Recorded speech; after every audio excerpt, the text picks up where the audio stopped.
presque direct de Saint-Étienne, nous avons la joie, le plaisir et le bonheur de vous présenter le Saturday Night Blues. Et ce soir, pour vous accompagner tout au long de l'émission, l'homme qui a inventé les talk-shows à l'américaine, Monsieur Thibaut de Grave.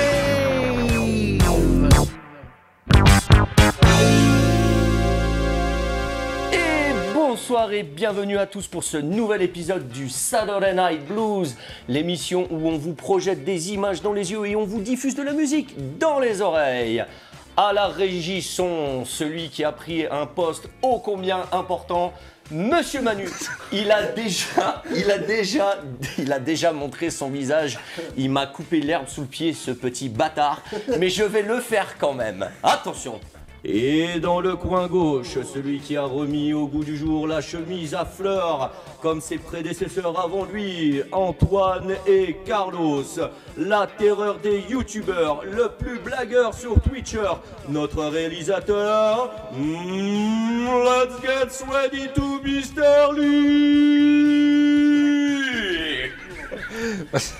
C'est pas une présentation qui tue. Bonsoir Thibaut, bonsoir à tous. Merci de nous suivre comme chaque semaine sur le Saturday Night Blues. Comment tu veux que j'arrive à tenir l'introduction quand tu me fais des trucs pareils? Bon, allez, nos intros elles sont toujours de plus en plus longues. Donc, allez, on enchaîne. Aujourd'hui, je suis très content parce que vous avez l'habitude d'ailleurs que je sois content, mais je réponds justement à vos attentes. On répond à vos attentes dans cette émission. Souvent, vous nous dites mais pourquoi ça parle toujours de blues, de soul, de funk, de rock'n'roll, gna gna gna gna gna gna gna. Quand il dit vous, c'est moi en fait. Hein. Voilà, donc il y a Monsieur Lee, mais il y a aussi vous, amis spectateurs. Donc nous sommes comme Jean-Claude Van Damme, nous sommes aware et nous sommes à l'écoute de vos attentes. C'est moche ce que tu fais. Et donc là, du coup, on a saisi un truc. Oui, l'année dernière, vous aviez pris un petit peu avec Sylvain Péchon de rap. Donc nous, on aimerait plus une émission qui va parler de rap. Alors on s'est dit, bon, bah, ok, on va parler de rap. Et donc, qui de mieux à Saint-Étienne pour parler du rap? Eh ben, on a fait appel à justement un des pionniers, un des pères fondateurs du rap américain, enfin, façon montbrisonnaise. Et il est avec nous sur le plateau, notre ami Dan, ou plutôt devrait dire MC Pampy, ou plutôt Bernard. En fait, comment on doit te présenter? On doit me présenter de manière... Déjà, ta présentation est exceptionnelle. Là, je suis un peu attristé parce qu'elle était super bien, celle de Monsieur Mr. Lee. Et là, j'ai senti un peu de... D-A-N, déterminé à nuire, déterminé à naire, comme ils disent au Sénégal quand j'y allais. Dan, c'est mon nom d'artiste. Bon, alors écoute, nous, pour l'émission, on va t'appeler Dan, d'accord? Et puis après... on va dérouler un peu ta carrière qui est quand même assez costaude, mais on va y aller point par point, ok? D'accord, ça marche. Donc ça sera Dan, ok mais Monsieur Lee? Mais je suis ok, mais je pense que le moment est venu de balancer aux spectateurs un petit peu un étendu de la carrière de Dan. Mais je pense. Magnéto. En pleine période de débat sur l'identité nationale, on est tous américains. Je chante dans ma langue naturelle et ma langue originale finalement.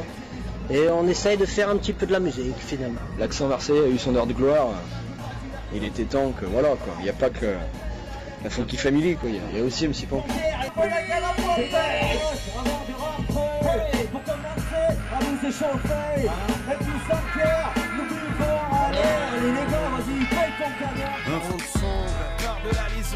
Pareil pour l'affrontement envers tous les cons de ce monde. Et je roule en 4-4 quand je me gare, c'est les places que je prends par 4. Non mais c'est pas bien, ça pollue on t'a dit. Un plat tous les 2 jours pour justifier le réchauffement d'une planète on s'avoie la merde, j'en laisse à mes enfants. C'est stressant en même temps de penser à leur avenir. Et puis tant pis, j'en profite, il est humain de se faire plaisir. Yo, friends, c'est l'honnête, c'est la naisse, خلا دي تغدق جمسة يو صدق بما عندي جمسة أنا قصار بيلا ما يسمى دي سام فيك سام بلاي فلو فيك دي قطعة نيودال دي وسار ريد كل الخول جيبوا لي جاب دي تجي بقى تسخول ولا في بانكو كنت تسخول. Tu me croyais mort, mais tu vas me voir renaître. J'ai attrapé mon côté gentil, il est jeté par la fenêtre. Retour hardcore, on fait pas dans la dentelle. Un bon coup de pied au cul, le petit blanc bec à la bouteille. J'en dehors, je touche pas tranquille en neige, j'ai un bon jour. Hier, je suis un point d'heure, j'en ai une bonne, je me suis objet, on se caille les meules, mais bon quand même. Il faut que j'aille courater, je vais dans pain en piste, pas de problème, mais j'ai du mal à me motiver. Saint-Étienne, ma ville, le sang qui coule dans mes veines. Et les vauriens de la galaxie. Prêts à tout pour sauver la terre en asphyxie. Et même si on fait le maxi, le chemin sera long pour les vauriens de la galaxie. Les vauriens de la galaxie, prêts à tout pour sauver la terre en asphyxie. Et même si on fait le maxi, le chemin sera long pour les vauriens de la galaxie. Alors, est-ce qu'on s'est foutu de toi? Bon, alors là, j'ai limite envie de chialer. Bon. Donc merci. C'était plus pour préciser Dan, Pampi, Bernard, oui. tu vois, c'était... Là, c'est la schizophrénie du gars qui s'est dit, je vais faire plein de personnages comme ça, je vais bien m'amuser parce que dans ma tête, c'est un peu le bordel. Alors justement, on va essayer de dégrossir tout ça. On fait un petit rewind. Je le disais en début d'émission. Il fait super bien le Je le disais au début d'émission. Moi, le rap, c'est pas un univers que je connais beaucoup, que je maîtrise, j'ai envie de te dire. Moi, dans les années 80, le rap, je l'ai connu avec quelqu'un qu'on connaît tous, que tu connais aussi évidemment, qui s'appelait Sydney, qui avait une émission qui s'appelait HOP. Et pour moi, le rap, ça vient de là. Alors, pour ceux qui nous regardent et qui ne sont pas forcément des aficionados de cette musique, c'est quoi le rap? C'est quoi? Quelle question.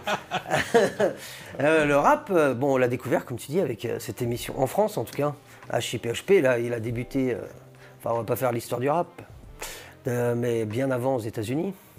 Et toi qui aimes le blues, toi qui aimes la soul, tout ça, ça vient de là, des années 70, on va dire, aux États-Unis, dans le Bronx, etc., où ils se sont inspirés avec des petites galettes à l'époque à sampler des parties de blues, de soul, de rock, de reggae. Donc forcément, comment te dire, le rap est issu de toute cette culture, surtout afro-américaine, on va dire, je pense, et jamaïcaine. Et c'est un mélange, un mélange de tout ça. Et le rap, c'est surtout tout rap en anglais. Mais j'ai un accent pourri en anglais. To rap, ça veut dire déblatérer, il me semble. Donc ça a été l'occasion pour les gens qui n'étaient pas écoutés à l'époque aux États-Unis, de dire ce qu'ils pensaient, ou même de s'amuser, de balancer des trucs, de déblatérer, alors qu'ils étaient mis un peu de côté, même dans l'industrie musicale. Donc en France, après, quand c'est arrivé, tout le monde a saisi l'occasion pour se dire ah ouais, ce ne serait pas une bonne manière de faire passer des messages, de s'exprimer, alors que si tu n'étais pas trop mélomane, en France, tu n'avais peut-être pas accès à cette musique. Donc ça a ouvert le champ des possibles à pas mal de gens, le rap, je pense. Moi, je suis un peu déçu parce que là, tu nous as fait un truc Wikipédia. Moi, je pensais que le rap a été inventé à Montbrison. Moi, oui, pardon. Non, mais ça, c'est autre chose. Moi, je pensais que c'était ça la vraie version. Pour la vraie version, il faut que je la fasse avec le bob et les lunettes, quand je suis en Pampi. Et là, en effet, le rap américain a été inventé par les Black Panthers, voilà. sous l'égide de DJ Alain. Bien sûr même. Montbrison, c'est comme New York, mais en mieux. Saint-Étienne, c'est le Washington DC. Toi-même, tu sais. Exactement. Rive-de-Gier, c'est un peu Chicago. Le New Jersey aussi, on a appris. Voilà, Saint-Étienne, le New Jersey. Saint-Victor-sur-Loire, on va dire que ça sera Los Angeles. Et puis... Mais oui, on avait décrété à l'époque qu'on avait inventé le rap américain. Alors justement, là tu nous as déjà étalé un bon gros pan de ta vie, mais tu as eu plusieurs casquettes. Tout à fait. Tu as eu plusieurs casquettes. Alors que j'en parle jamais. C'est vrai. Ouais. C'est très rare. Puis c'est très rare que tu sois à nu comme ça. Mais ça aussi, on va l'étaler tout au long de cette émission. J'ai envie de te proposer tout de suite la première chronique de cette émission, qui est le film de la semaine.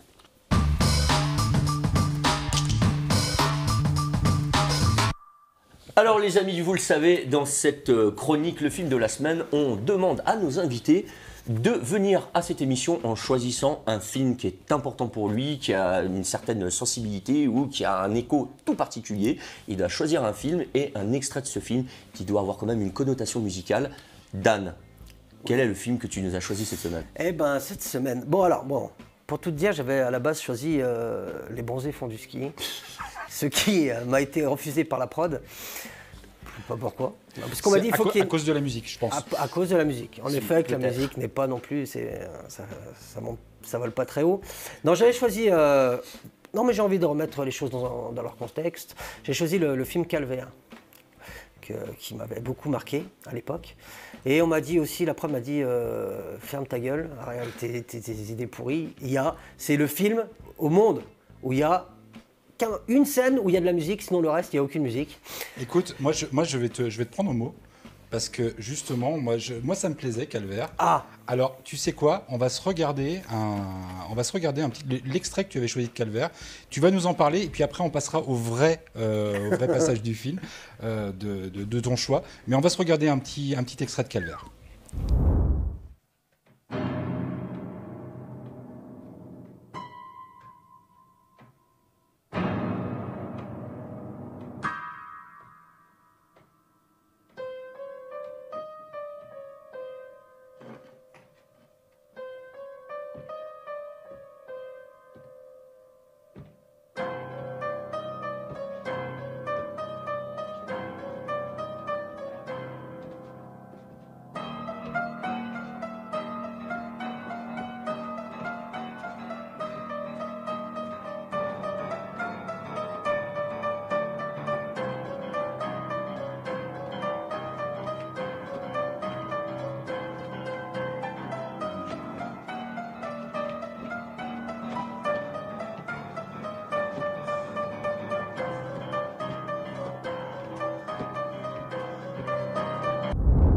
Assez exceptionnel, Alors je dois le dire.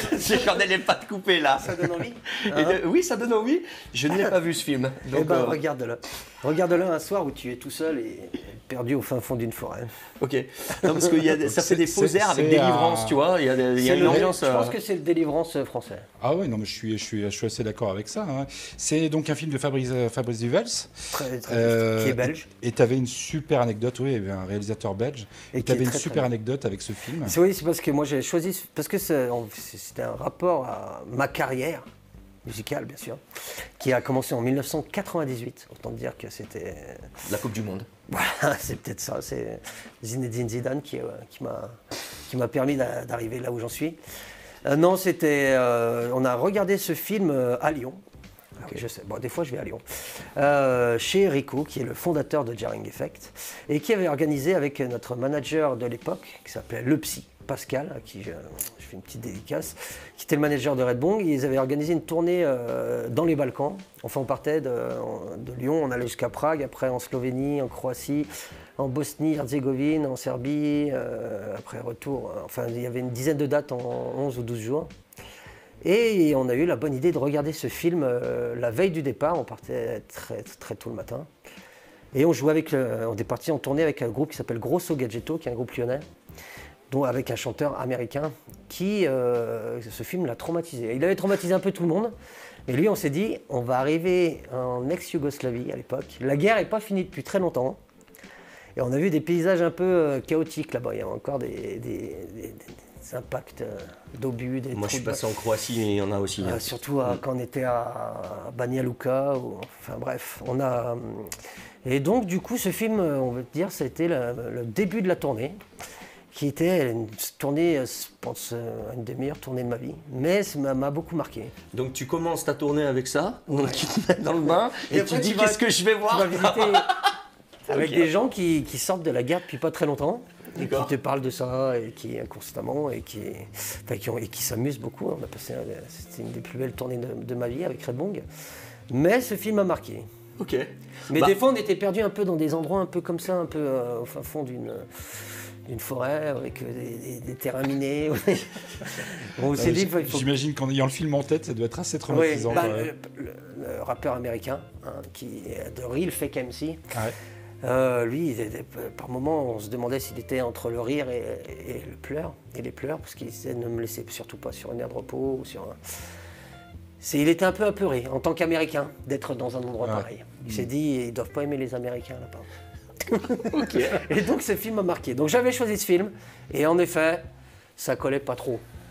Mais, grâce à toi, grâce à Monsieur Lee. On dit Monsieur Lee, on dit comment? Alors Monsieur Lee. Pour l'émission, c'est Monsieur Lee, mais il est connu sous Kali quand même. Bien sûr, donc je n'osais pas depuis tout à l'heure.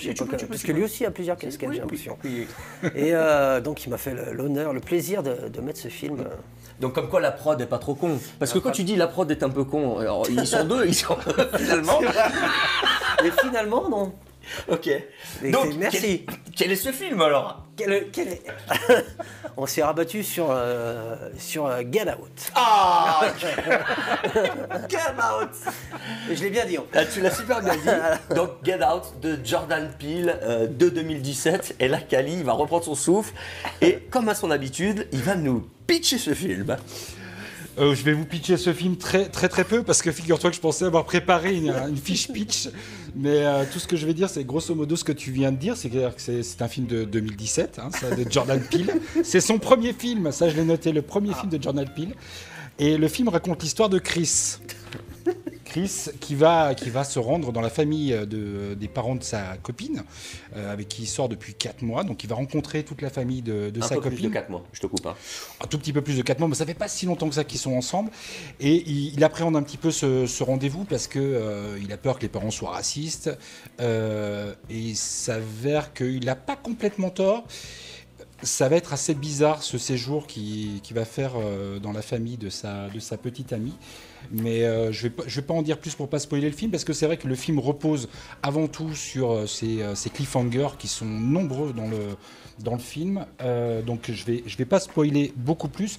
Je vais juste rajouter un tout petit peu que Jordan Peele, depuis, avec le succès de Get Out, a été sorti pas mal d'autres choses. Il a écrit pas mal d'épisodes et il joue également dans les nouveaux épisodes de la 4e dimension, un remake de la 4e dimension qui dispose sur Canal+ en ce moment et en version noir et blanc. Ils les ont sortis aussi en version noir et blanc, donc c'est assez phénoménal, il n'y a plus d'images. Et voilà, donc j'ai improvisé un tout petit peu, mais j'ai réussi à tenir le coup sur Jordan Peele et Get Out. À vous maintenant. Il a bien fait. Hein.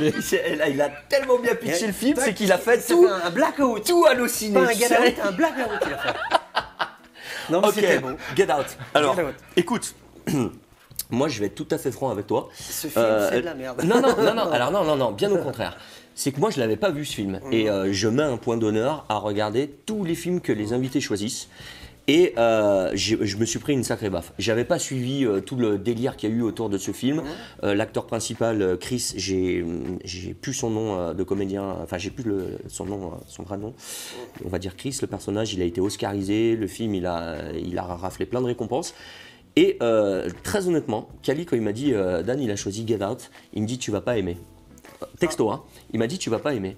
J'ai regardé le film, je l'ai appelé, j'ai dit j'ai surkiffé. Mais vraiment j'ai surkiffé. On va en parler juste après, mais avant de parler du film et de tout ce que ça comporte, quelle est la scène, toi, que tu as un petit peu retenue et que tu as envie de nous présenter? Eh ben, c'est une scène qu'on m'a imposée. c'est le chef de... c'est Kali qui m'a dit... Il m'a dit ce soir, la dernière scène du film, qu'il faut que tu... Du coup, j'ai... On n'a jamais eu à fouiller comme ça dans cette émission. Alors écoute, Kali, vas-y, prépare ton magnéto, on va regarder l'extrait. Pardon. Tu m'as retrouvé comment?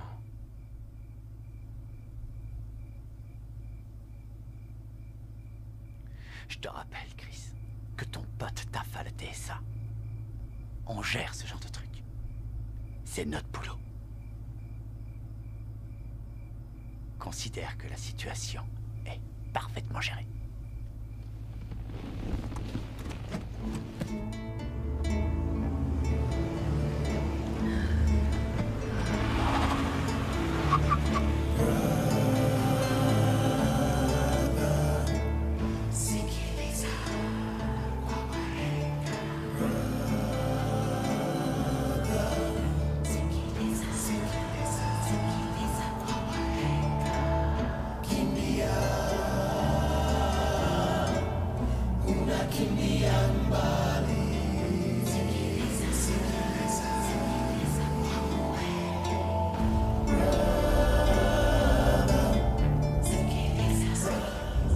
Voilà, on a repris un peu notre sérieux. En tout cas, ça fait du bien de rigoler. C'est ça aussi le Saturday Night Blues, on vous l'a dit. Ah bah oui. On rit de bon cœur et ça fait plaisir. Bon, ceci dit, juste pour replacer un petit peu, bon, c'était pas ta scène de cœur. Je vais juste préciser un petit peu. Dans ce film, il est vrai qu'il y a peu de musique. C'est plus des ambiances, voilà. Parce que... Tu as remarqué que j'ai choisi que des films où il n'y a pas beaucoup de musique quand même. C'est vrai. Le gars n'est pas très doué. Mais je rebondis sur justement la beauté de ce film, pour moi, qui est blindé de codes, qui est blindé de messages, qui peut faire écho justement au blues avec justement les sens cachés qu'il y avait dans cette musique. En fait, il est plein de codes et il y a plein de messages à tous les étages. Cette scène en particulier, c'est un peu la scène finale du film, c'est même la scène finale du film. Et juste cette petite ambiance que vous avez entendue avec cette petite guitare, avec cette turn un peu lancinante, ces petites voix qui peuvent faire appel aux esprits un peu fantomatiques ou je ne sais quoi, ou qui peuvent faire des voix un peu justement des esclaves dans les champs. Enfin, moi, je l'ai pris comme ça, cette scène. Pour être tout à fait... Voilà, je l'ai pris comme ça, cette scène, et je trouvais qu'elle était vraiment à l'image du film. Donc, c'était peut-être pas ta scène de choix, mais parle-nous du film, et qu'est-ce que tu as, toi, retiré du film, et quelle est la scène qui t'a le plus marqué? En tout cas, je suis d'accord avec toi. Ce film, c'est pour moi, c'est loin d'être le film du siècle. Même limite, parfois, il tend vers ça fait un peu série... Z, je sais pas comment on dit, B, série oui. B. Enfin, ça tire un petit peu vers la comédie, parce que ce que j'ai pas dit dans mon introduction, c'est que Jordan Peele, il vient de la comédie. Il avait un duo de comiques. C'est pas non plus un... Par exemple, on a parlé de Calvaire juste avant, ça n'a rien à voir du tout. Mais il y a beaucoup de... Je pense qu'il s'est inspiré il fait des clins d'œil, il y a beaucoup de réalisateurs de ce style qu'il connaît et qu'il aime. Mais c'est surtout que, et je pense qu'il fait écho surtout à tout ce qui s'est passé par la suite aux États-Unis avec tous ces conflits avec Black Lives Matter et toutes les George Floyd et compagnie, et découle de ça, et c'était les prémices même de ce qui allait se passer en fait. Donc je pense que ce film est très intéressant là-dessus, et vous vouliez parler de la culture afro-américaine, et ce qui met en exergue dans ce film, c'est qu'il montre que les Blancs, aux États-Unis, s'approprient la culture afro-américaine. C'est cool d'être noir, mais il faut qu'ils restent dans leur coin quand même. Et ce film, sur ce point de vue-là, est exceptionnel, et il montre exactement, pour moi, même si je ne suis pas spécialiste des États-Unis, ce qu'il se passe là-bas. Et ce qu'il se passe peut-être un peu chez nous, d'une autre manière, mais c'est vraiment montrer que la classe dominante aime bien les minorités, s'approprier les cultures, s'approprier leur culture. C'est directement le débat à l'heure actuelle. Il ne faut pas trop en parler parce que M. Zemmour est en train de monopoliser la parole, mais c'est exactement ça. S'approprier la culture, mais il faut qu'ils restent quand même dans leur coin et à leur place, et on peut juste prendre les trucs cool, et puis s'ils pouvaient fermer leur gueule, ça serait bien sympathique aussi. Non mais c'est ça, parce que dans tout le long du film, enfin moi c'est ce que j'ai noté, ils reprennent toute l'histoire en fait de la culture noire américaine. Ils mettent en avant, voilà, à un moment le premier Jesse Owens qui remporte les Jeux face à Hitler, que ça avait été mal vu, toutes ces stars en fait, voilà. Donc et un peu même des fois dans les clichés. C'est-à-dire que le personnage qui se fait enlever au début du film, je ne sais pas si tu te souviens, qui se fait kidnapper au début du film, on le retrouve au milieu du film, mais il a une tenue de bluesman de l'époque, des années 50, avec son petit chapeau de paille, la tenue, tu sais, comme étaient les gars à l'église le dimanche, et il arrive comme ça.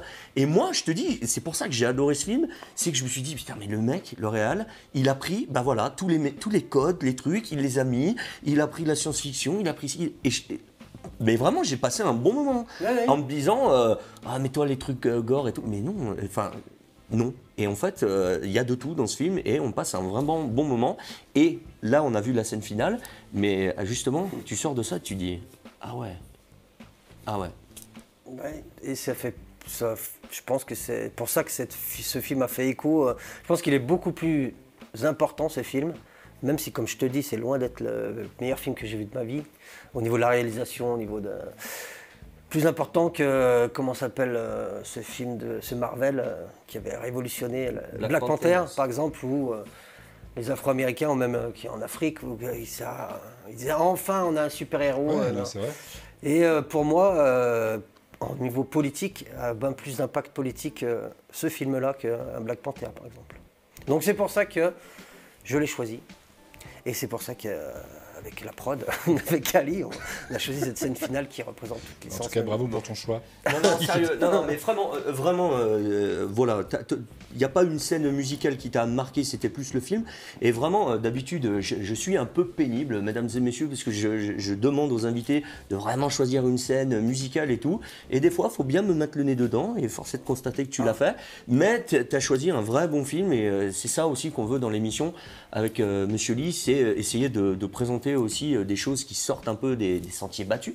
Et je trouve que ce film, il était vraiment malin et que ça marche et qu'on va encore un peu plus loin dans la présentation de ces films et de ces musiques. Voilà. On va passer à une nouvelle séquence ? Oui, tout à fait.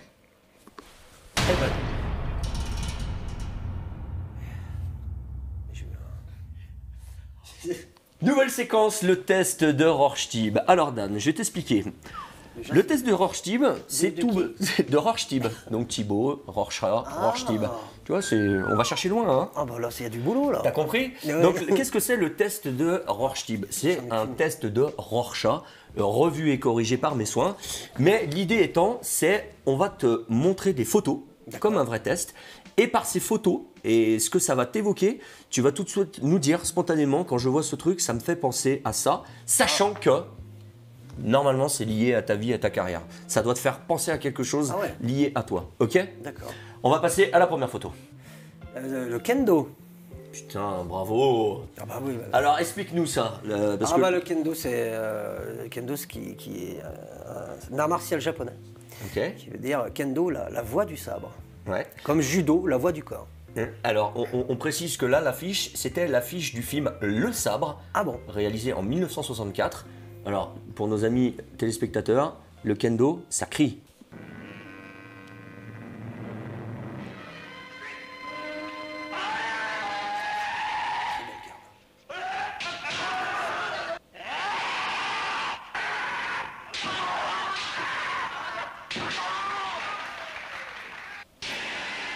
Alors explique-nous ça quoi.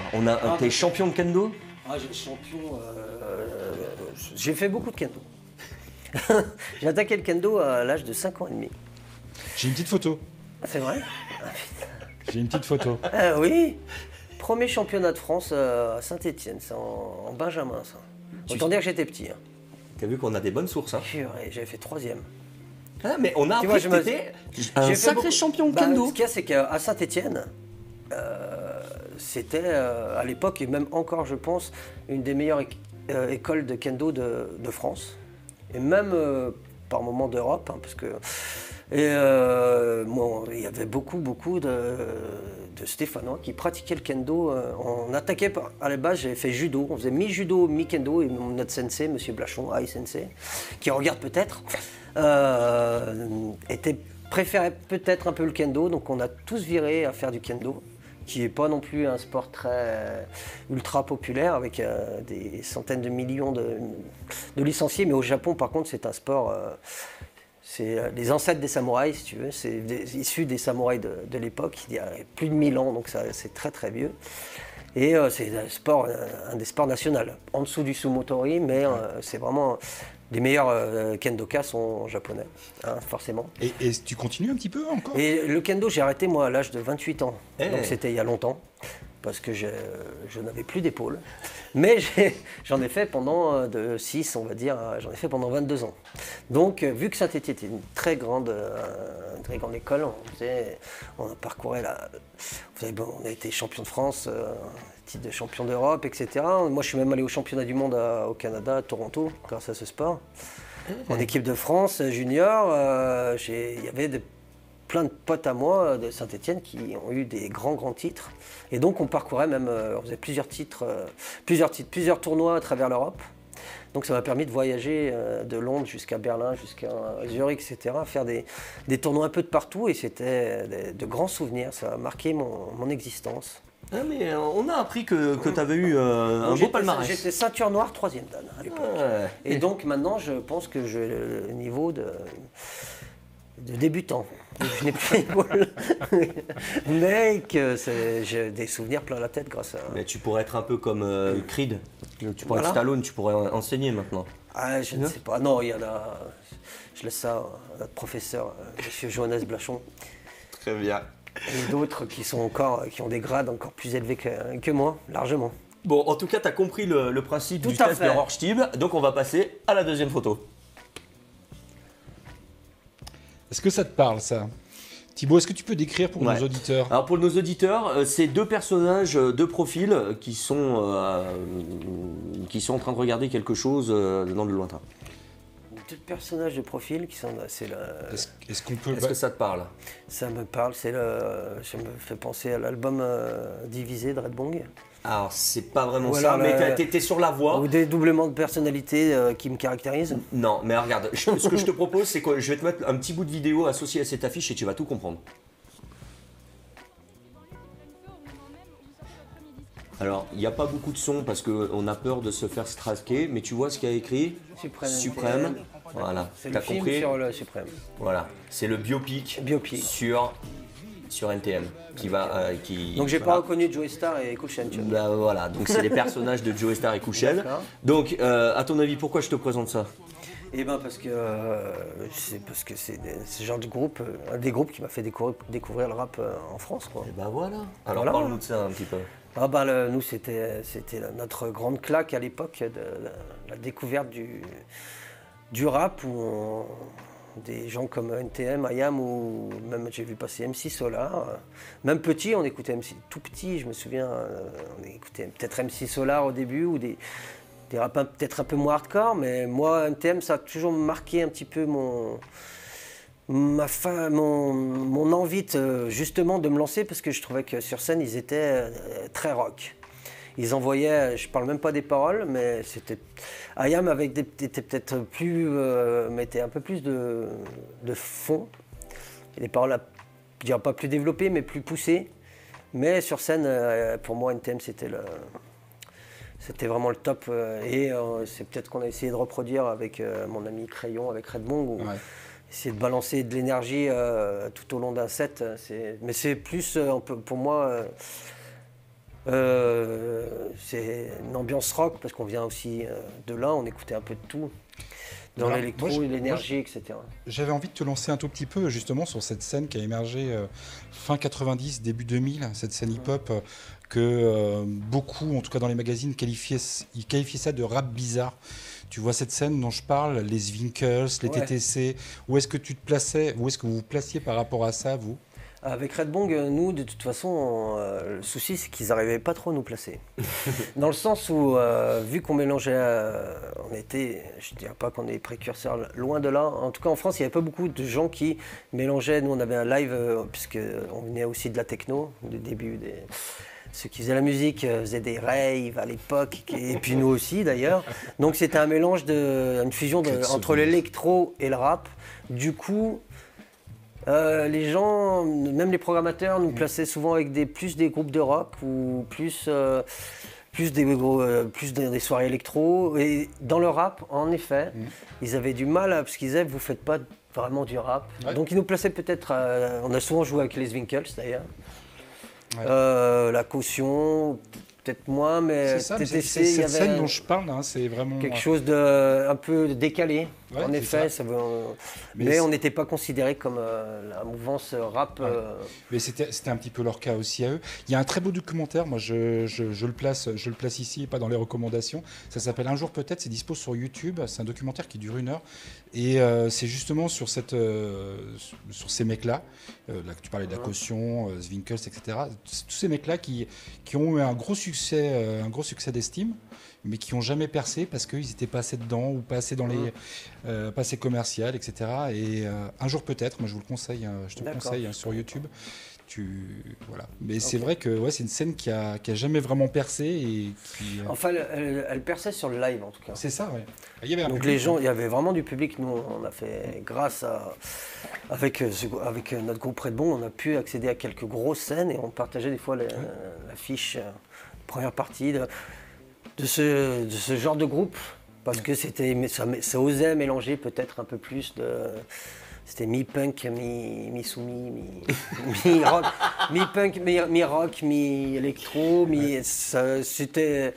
Justement, ce qui était bien, c'est justement cette fusion, justement, je trouve, Ouais, qui est intéressante. Et qui, ceux qui étaient vraiment rap nous disaient, c'est pas vraiment vous suivez pas le chemin du rap. Et alors que maintenant, tu regardes, ils font tous de l'électro, mine de rien, dans le rap.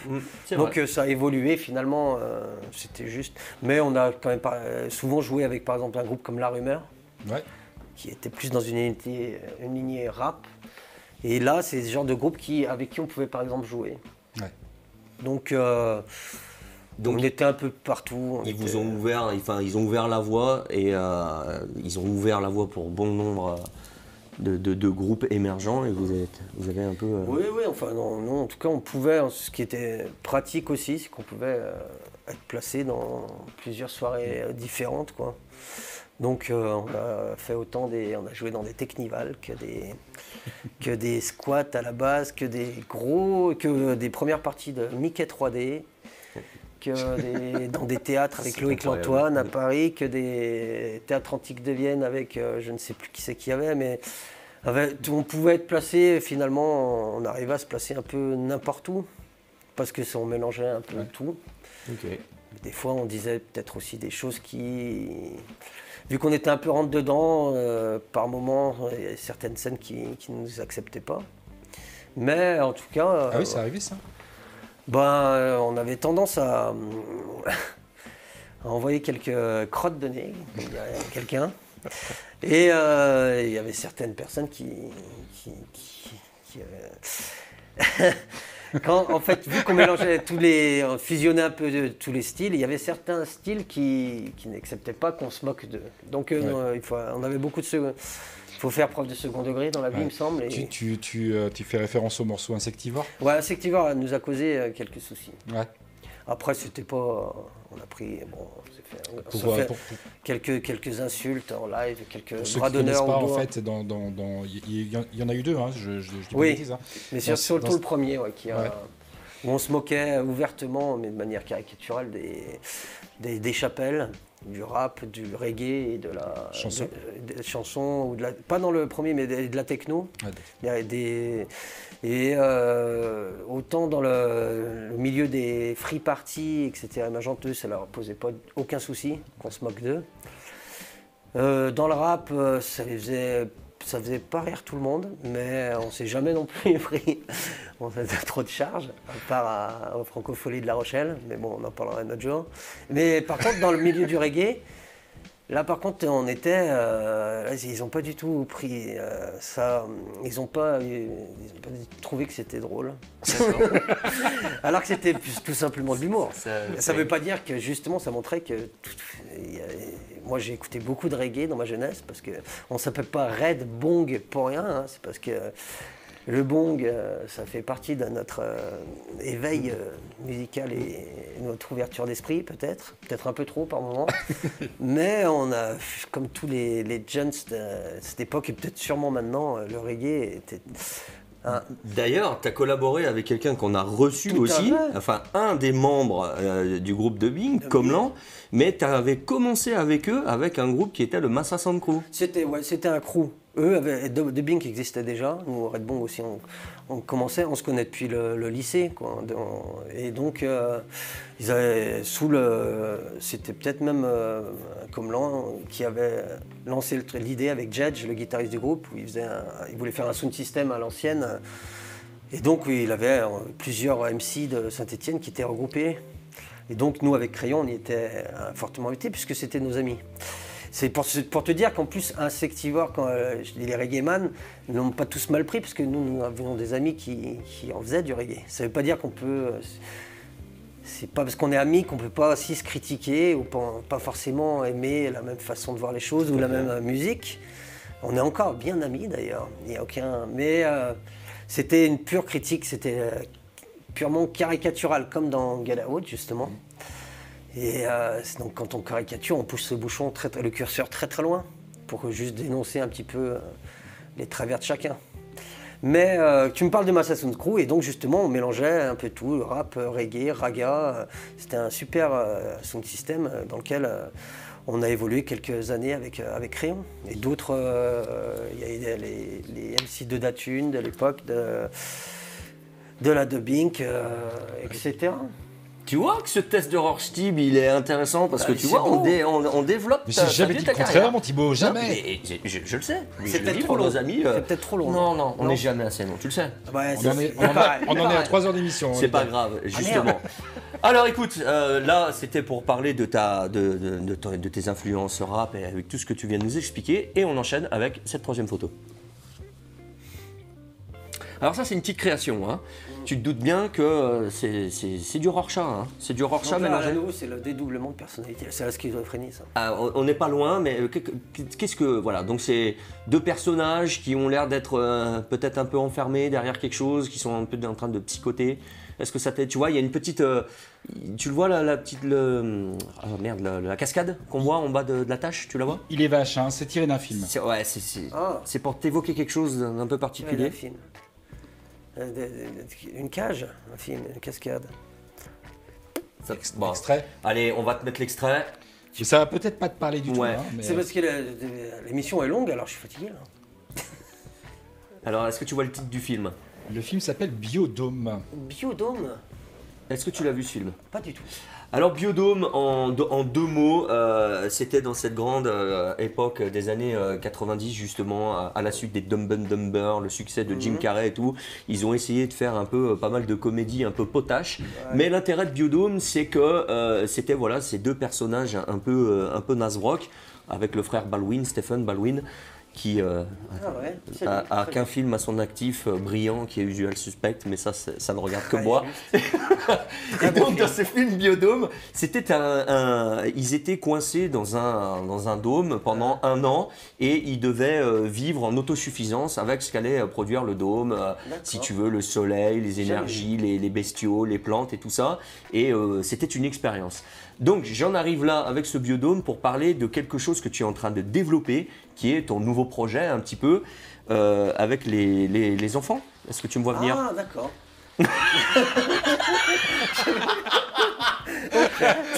Putain Thibaut, moi, tu reviens, tu es long. Tu me poses pas la question directement.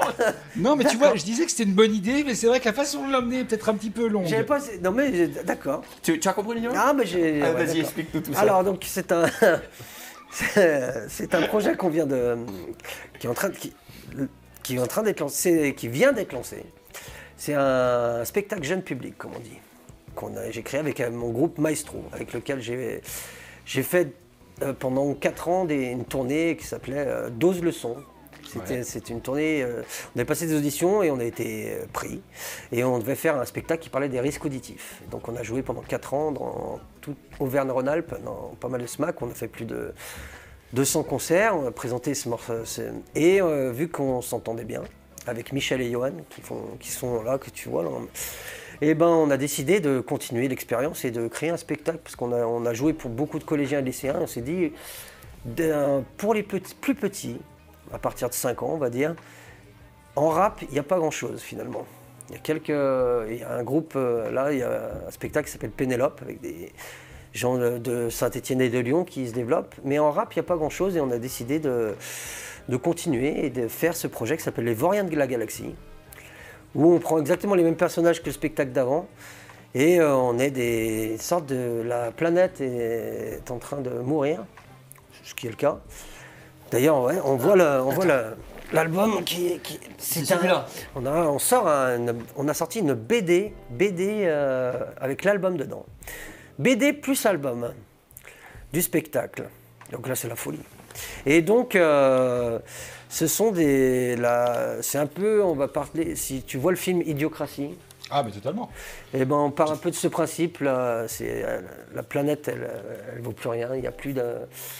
C'est compliqué de se nourrir, de trouver des ressources, etc. Et c'est un petit peu l'idiocratie qui règne, un petit peu comme si, je ne sais pas, Cyril Hanouna devenait président de la République. Ouais, c'est ça. C'est un peu ça, enfin à mon avis, hein, je vais encore me faire engueuler, parce qu'apparemment Cyril Hanouna, il ne faut pas y toucher, mais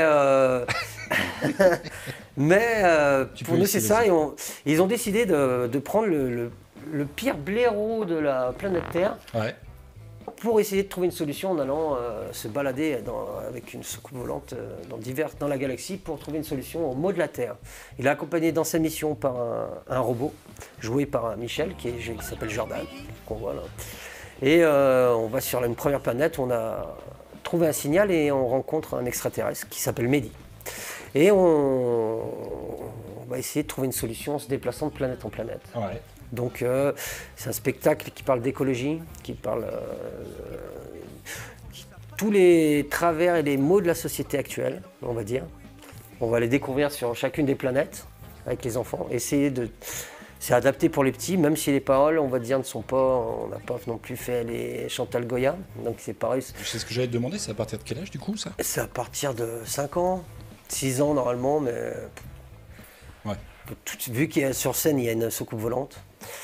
Avec des personnages il y a des parties comédie et des parties musique, avec beaucoup de rap, enfin phrase rap, mais vu qu'il y a une guitare, une basse et des machines, ça vient un peu rock, un peu chanson.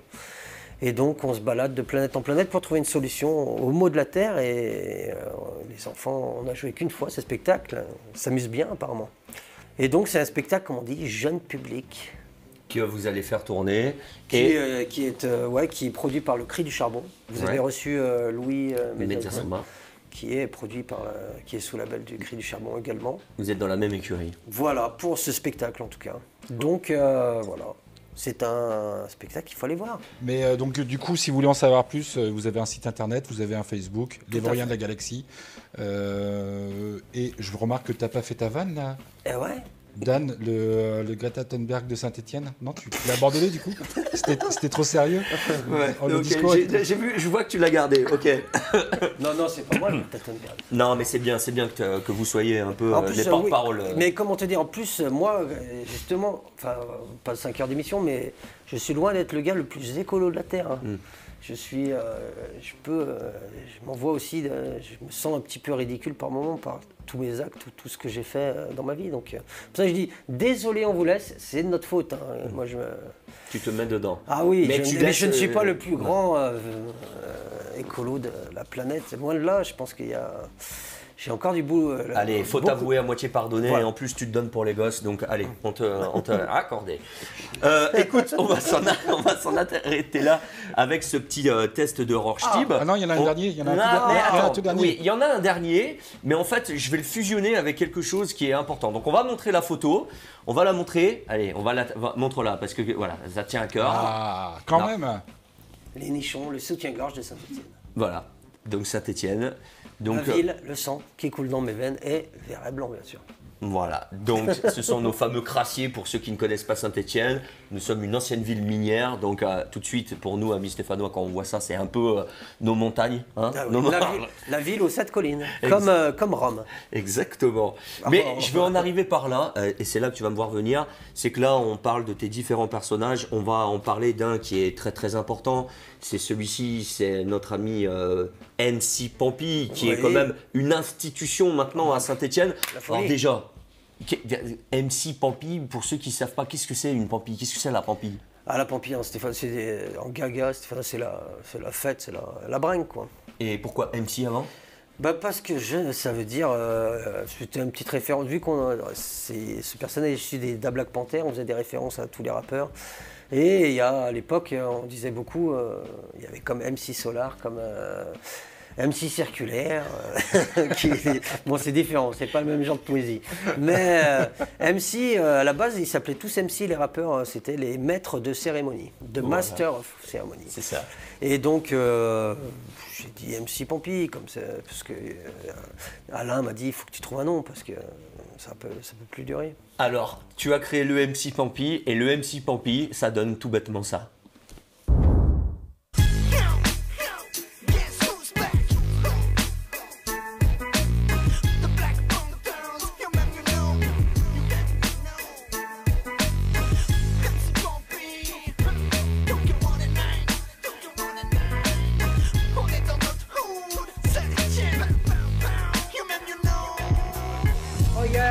du vrai cuir.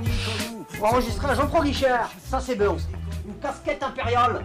Celle-ci, elle a fait Glasgow. Allez, les verts 88. Non, regarde, ils sont tous là. Oh là là là là, pour l'hiver. Regarde-moi ça, mon Alain. Il y a le Sphinx, André Laurent, Costaneda. Oh là là, le paradis. Alain. Gros chaussettes en laine et 3 couettes dans ton plumeur. Tube de l'été pour l'hiver. Alors j'ai pain chaud dans l'hiver. Bonjour, Stéphanos. Par ce message, j'annonce officiellement ma candidature aux élections municipales sous l'étiquette Front de Libération du Forêt. Je pense être le seul candidat à ne pas pouvoir gérer sérieusement les intérêts de notre belle ville de Saint-Étienne. Vendredi soir, puis elle n'est pas mise à la porte, mais placée sous escorte devant le feu qui s'éteint. Pas de victoire, on est déjà en automne, dans le chaudron qui frissonne, et je pense aux jours lointains. T'arrêtes, tu me fous la lourde. Ok, j'arrête net. Merci. Alors, après ce florilège oui, c'est un florilège. On peut bah, pas... là, c'est... Ouais. The cream of the cream. Ah bah, c'est le personnage de Pampille.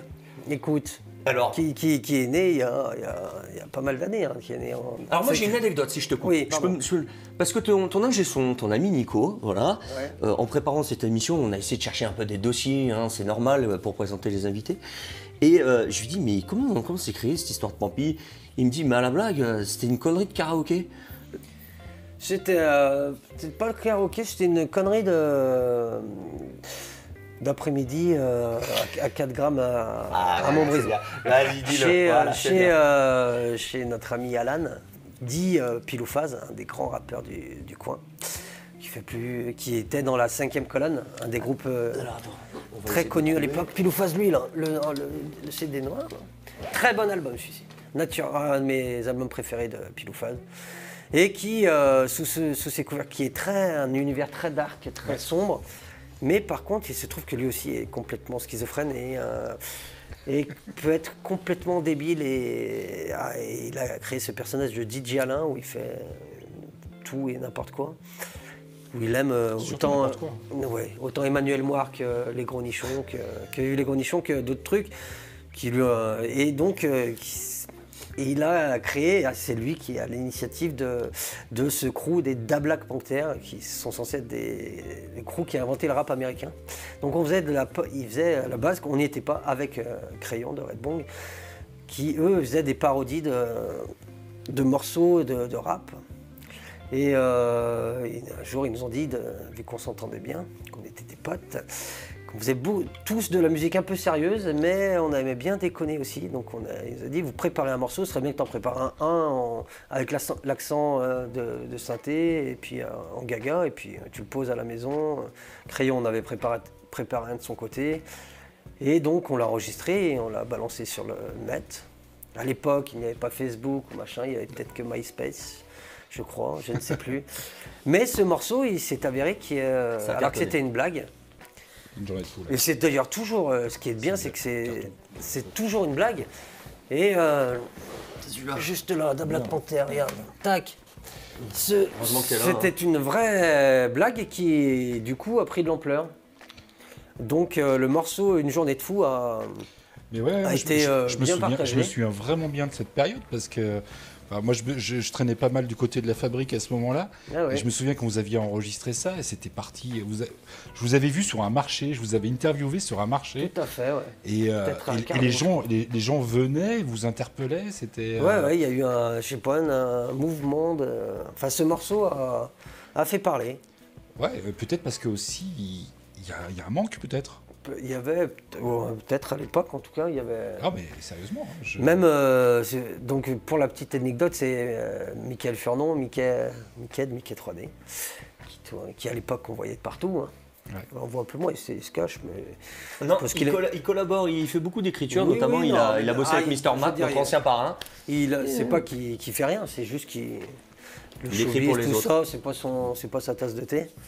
Et qui avait bien aimé le morceau, et qui les a envoyés à ses producteurs à Paris, qui m'ont rappelé. Enfin, tout ça s'est enchaîné, où ils nous ont dit, d'abord, ils nous ont proposé un contrat avec... ils m'ont proposé un contrat avec, je sais plus comment il s'appelle, avec Universal, pour ce titre, que j'ai refusé. Parce que c'était un contrat d'exclusivité sur mon nom propre, et donc tout ce que je faisais leur appartenait. D'accord. Donc, et puis après, il s'est avéré que Mickey m'a présenté les gens de P-Box. Et on s'est bien entendu, et 1 an ou 2 ans après, on a fait le premier album avec eux. Mais toujours sous le couvert de la blague. Donc on a commencé avec Alain à faire des petites vidéos pour teaser, mais juste dans la déconnade, mais ça marchait bien, donc on a continué. Et on s'est aperçu que la blague nous amenait dans des endroits, on est monté jusqu'à Paris, faire un concert en première partie d'Oldelaf dans un endroit, un théâtre, je ne sais pas pourquoi on était là-bas, mais on a réussi à faire des choses, des salons de la bière, des fêtes, des mariages, on a fait tout et n'importe quoi jusqu'à jouer. Avant un match, un derby, j'ai fait chanter avant un derby à SS Lyon forcément, au stade Geoffroy Guichard. On n'est pas nombreux à avoir chanté dans ce stade. Je te le dis, et surtout avec un bob et des lunettes. Non, la blague était très... C'est qu'on s'est toujours dit, mais comme quoi une blague peut aller très très loin, et quand tu te retrouves dans un salon VIP avec Patrick Bruel, parce qu'il faisait partie de Winamax, je crois, à l'époque, où c'était sponsor, enfin c'était la tête de gondole. Dans l'ascenseur avec lui, et toi, tu es avec ton bob, tes lunettes et ton jogging dégueulasse. Et je trouve que la vanne est très bonne, est exceptionnelle. Donc c'est une vanne perpétuelle qu'on perdure depuis... et qui continue jusqu'à maintenant, parce qu'on a décidé de faire une grosse pause, parce qu'on a fait une première tournée mondiale de la Loire. Je vais faire justement une pause pour parler de cette pause, parce que là tout à l'heure tu disais vous preniez tout et n'importe quoi, c'est à ce moment-là que tu as fait du porno avec Pompille. Tout à fait, moi je suis allé vraiment, c'est allé très très loin cette histoire. Je vais mettre un petit extrait quand même. D'accord. Ah.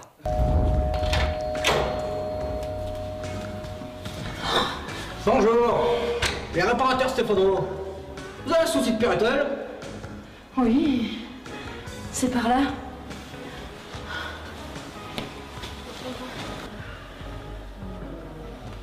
Bon. Regardez là, là. Bon, à coup sûr, c'est encore une tête de Delco. Pas de problème. On va essayer de réparer tout ça. Ça vous dérange si je prends une douche pendant que vous réparez? Ça me dérange pas, madame. Ça serait pas du luxe. C'était quand même pas mal. Ah bah là c'était une belle expérience. Donc c'est pour dire que ce personnage m'a fait faire tout et n'importe quoi.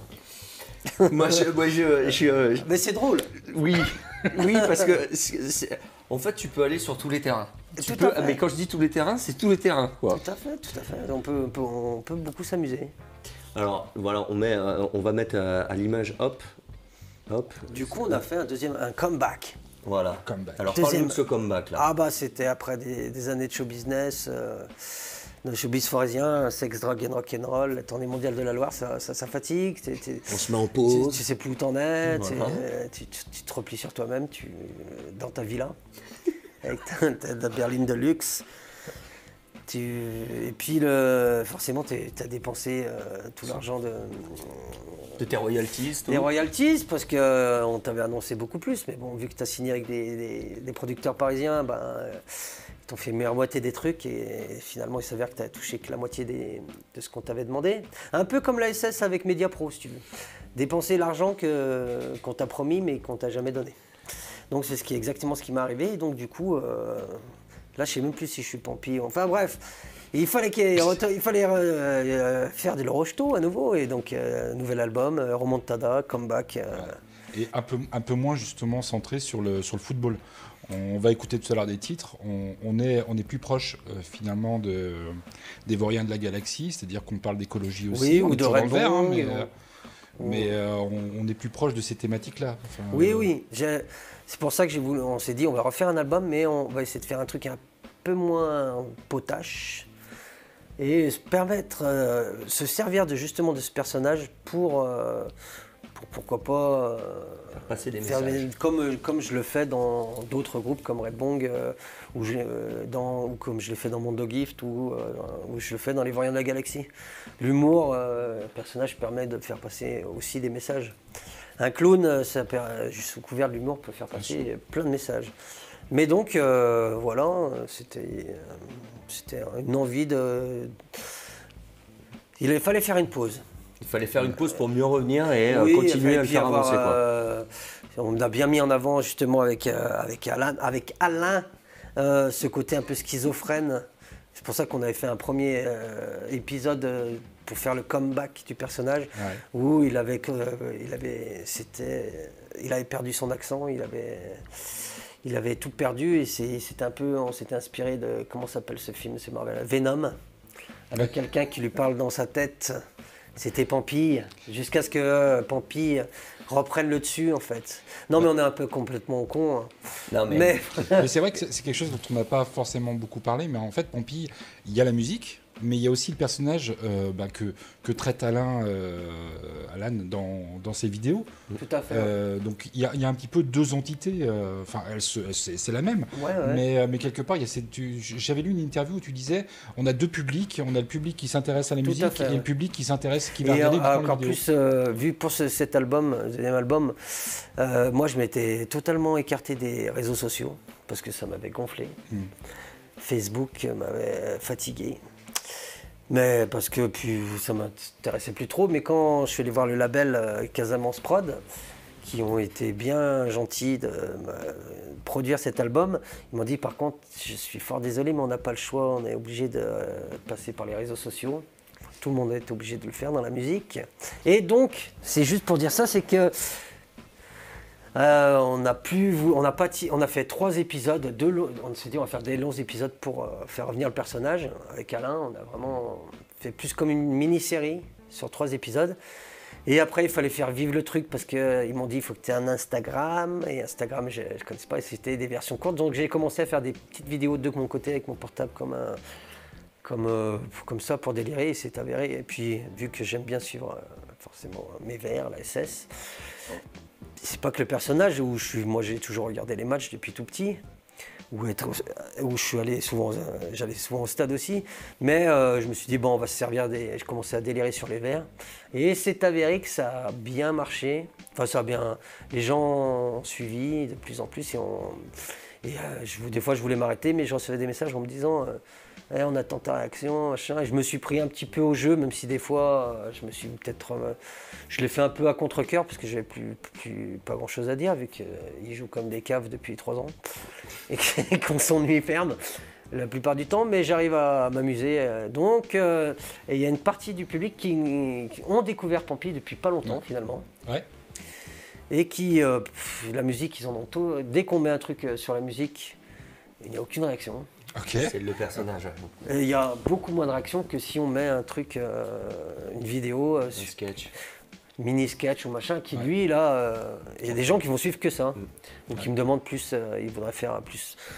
Il y a plus un one-man show, la musique, il y en a plein. C'est à voir qu'on a lancé les clips du nouvel album, qui était 15 fois moins suivi qu'une petite vidéo que j'ai fait en 2 minutes chez moi avec mon portable. Donc le personnage a pris une dimension pour d'autres personnes qui n'apprécient pas forcément la musique. Mais c'est pas grave. Alors, comme je le disais, ton nouvel album sur le banc de touche, voilà, c'est un peu le phénix qui renaît de ses cendres. Hein. Je pense qu'on peut le résumer comme ça. Écoute, j'avais envie. Attends, juste quelques secondes. Mais vas-y, parce que je sais pas exactement quand est-ce qu'on va le placer, mais moi depuis un moment déjà, tu parles de Red Bong au présent. Et justement, il y a eu un petit revival Red Bong il y a peu de temps au fil. On est venu capter quelques images. Et ça tuait d'ailleurs. Hein. Et justement, Red Bong, ça te titille aussi, un petit comeback à la Pampille, justement? Eh ben écoute, c'était pas prévu. Hein. C'est Simon Javel qui avait lancé cette idée recréer des groupes qui se reforment pour l'occasion. Ouais. À l'occasion des 30 ans du festival, je crois. Et donc, comme nous, on a joué pas mal pour Paroles et Musique à l'époque, sur différents. Et puis, ils nous avaient aidés sur d'autres concepts. On a dit, alors que ça fait 5-6 ans qu'on n'avait rien fait, on a dit, bon, pourquoi pas essayer, mais on va le faire, essayer de le faire correctement. Parce qu'à la base, on s'est dit, ouais, on va essayer. Peut-être pas, c'est ce que ça vaut le coup de se prendre trop la tête. Mais en fait, tous les groupes qui se sont reformés, que ce soit Broadway, Red Bong et d'autres groupes, et tout le monde s'est bien pris au jeu et a rembossé comme des dingues en pas longtemps, finalement. Et nous, on s'est dit, ben écoute, vu que le concert s'est très bien passé, enfin, en tout cas, on s'est fait plaisir. On s'est dit, pourquoi pas essayer. Alors, il n'y a rien de sûr ou de concret. Scoop. Non, mais on s'est dit, pourquoi pas se revoir, essayer de faire de la musique, mais en toute modestie, sans objectif à atteindre, ou pas comme, je dirais, avant, quand on a commencé à monter, où il fallait sortir un album, il y avait des tournées, il y avait des machins. Là, faire peut-être... regarder si on arrive à se faire plaisir encore ensemble, et si c'est le cas, pourquoi pas se faire plaisir encore ensemble. Mais j'en ai aucune idée, en tout cas, on va se voir pour en discuter. Cool de savoir qu'avec Crayon vous envoyez pour faire de la musique, c'est tout à fait, en tout cas on s'est fait vraiment plaisir, donc pourquoi pas essayer à nouveau. Bon, alors en tout cas, là, la transition, elle est toute trouvée. On parle de reformation, de déformation.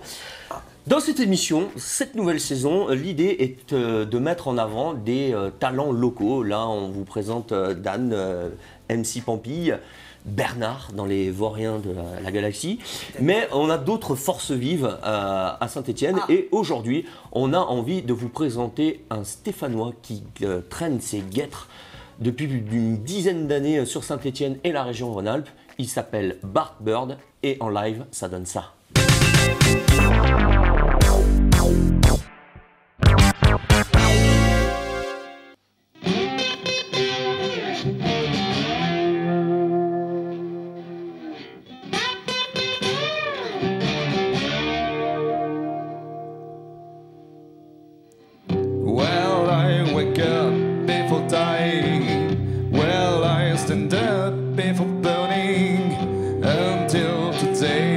Petrified. Woo, well, I wake up before dying. Well, I stand up before burning. Until today, I am petrified. Woo.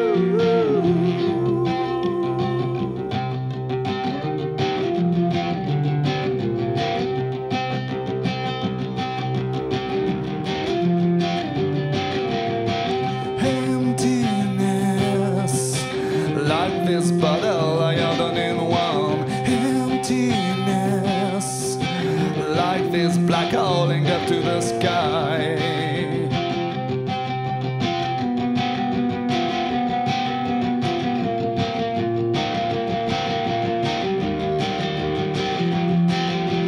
My head explodes in my hands. I want to burn all the walls and burn all these fucking walls. I feel sick of it all. I need to be low on my head. Explodes in my hands. I want to break all the walls and burn all these fucking walls. I feel sick of it all. I want to be ghost. Well, I wake up before dying. Well, I stand up before burning. Until today I am petrified. Woo! Well, I wake up before dying. Well, I stand up before burning. Until today I am petrified.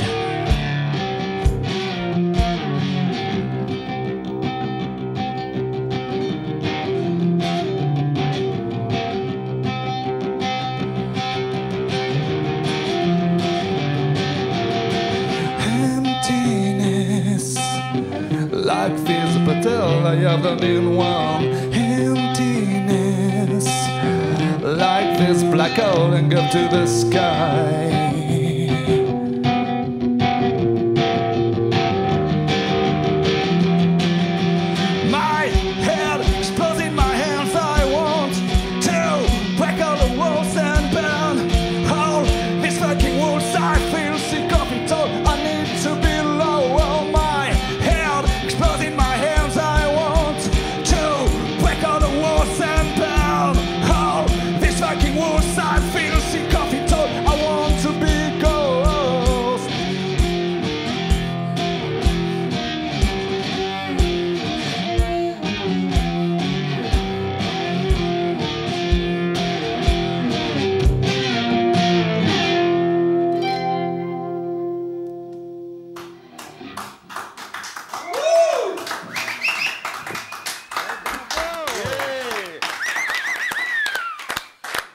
Et il nous rejoint sur le plateau notre ami Bart Bird. Vas-y. Yes, bravo mon gars. Alors écoute, on t'a bien entendu jouer, maintenant on va t'entendre parler. Je sais que pour vous, amis artistes, c'est pas un exercice qui vous plaît beaucoup, mais on va quand même le faire. Allez, on passe le petit fil ici. Allez. Bon, comment ça va?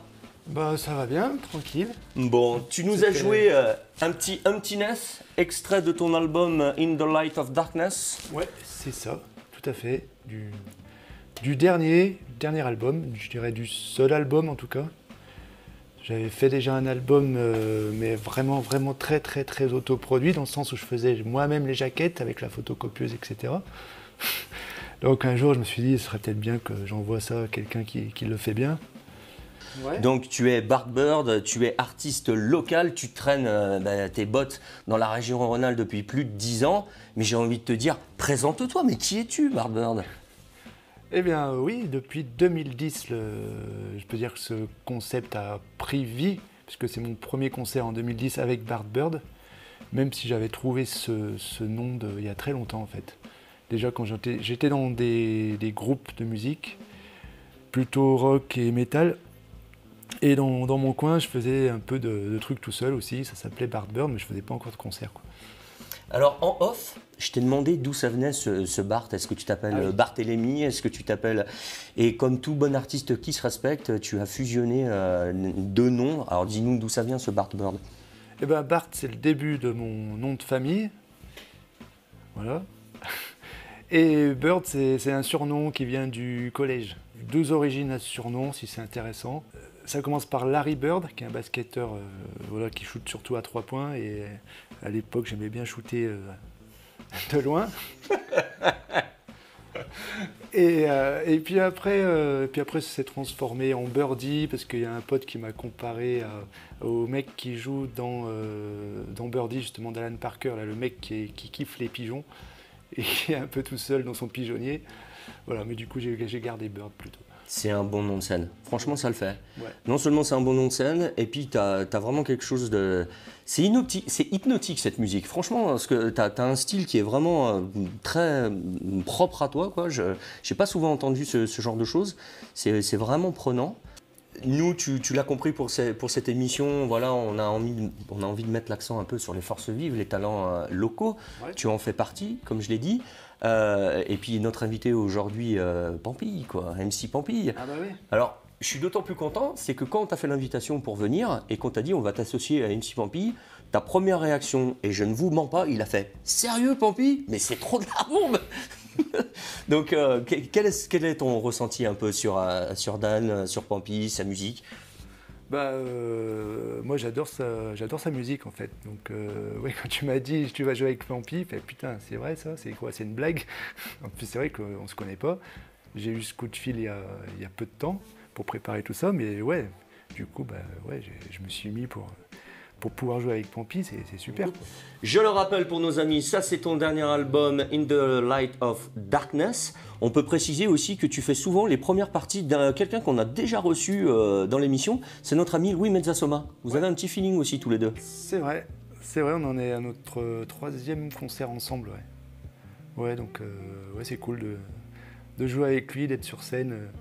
Et puis aussi, c'était début juillet, j'ai joué pendant son set. Il m'a invité, j'ai fait 4 chansons avec lui. C'était à Firminy, c'était cool aussi. Ouais. Vous êtes en tout cas des artistes hyper généreux et nous, c'est ce qu'on aime beaucoup aussi dans cette émission, c'est d'avoir des gars comme vous, donc merci. Merci d'avoir participé, merci de nous avoir offert ta musique. Et puis on se retrouve en fin d'émission pour un morceau inédit, revisité et réarrangé. Ok, et bah écoute, merci Bart, et puis on se retrouve en fin d'émission. Ok, ça marche. Et on retrouve notre ami Pampille.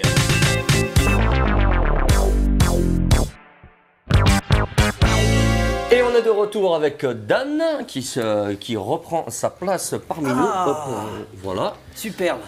Alors, cette découverte de notre ami Bart Bird, qu'est-ce que tu peux nous en dire? Superbe. Un grand moment. Et j'ai trouvé ça assez... J'ai pas l'habitude, moi. Je suis en blues, folk, tout ça, je m'y connais vraiment pas du tout. Mais j'ai passé un très agréable moment. Écoute, en plus, moi je trouve, il me dit que non. Il va peut-être me dire que non plutôt. Mais moi j'ai un petit côté noise qui me plaît. Ok. Voilà, parce que j'aime bien des fois les trucs un peu noise, un peu dissonant, un peu. Ou alors c'est qu'il a fait des fausses notes. On continue un peu cette émission parce qu'on a encore des choses.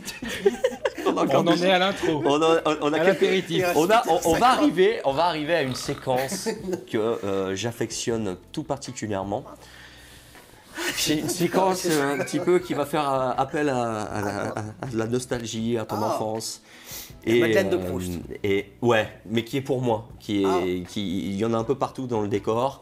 Ta Madeleine de Proust à toi. Ma Madeleine de Proust à moi, et je te dis, il y en a un petit peu dans ce décor, il y en a partout. Et il arrive, et peut-être que... Ah, mais je le vois, il arrive. Thibaut! Ça y est, on l'entend. Thibaut! Je t'entends, Sharon, ça y est! Alors, c'est maintenant la rubrique des 3 vœux.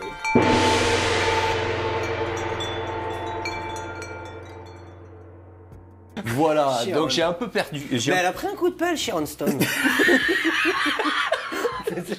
Elle a pris... Ça lui a fait du mal, le confinement. Vas-y. Thibaut, tu as réuni les 7 boules de cristal. Oui, Sharon, une fois de plus, n'est pas coutume. Je vais te donner la boule sacrée, une des boules sacrées du dragon. Et dans cette rubrique, on va t'accorder 3 vœux. Ce n'est pas un, ce n'est pas 2, mais 3 vœux.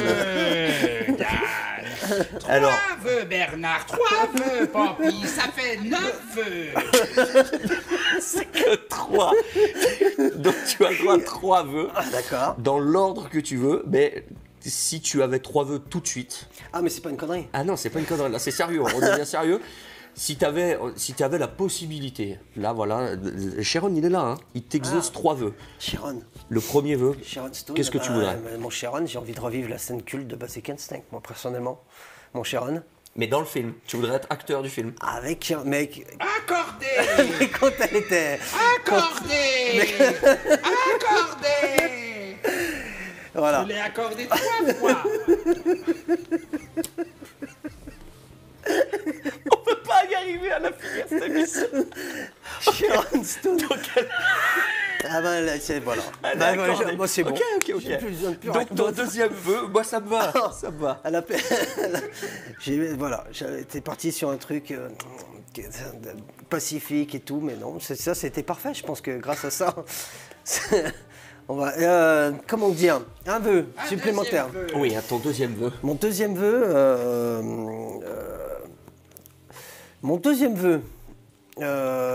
Est-ce que ce serait possible, imaginable, vas-y, que pendant ne serait-ce qu'un mois,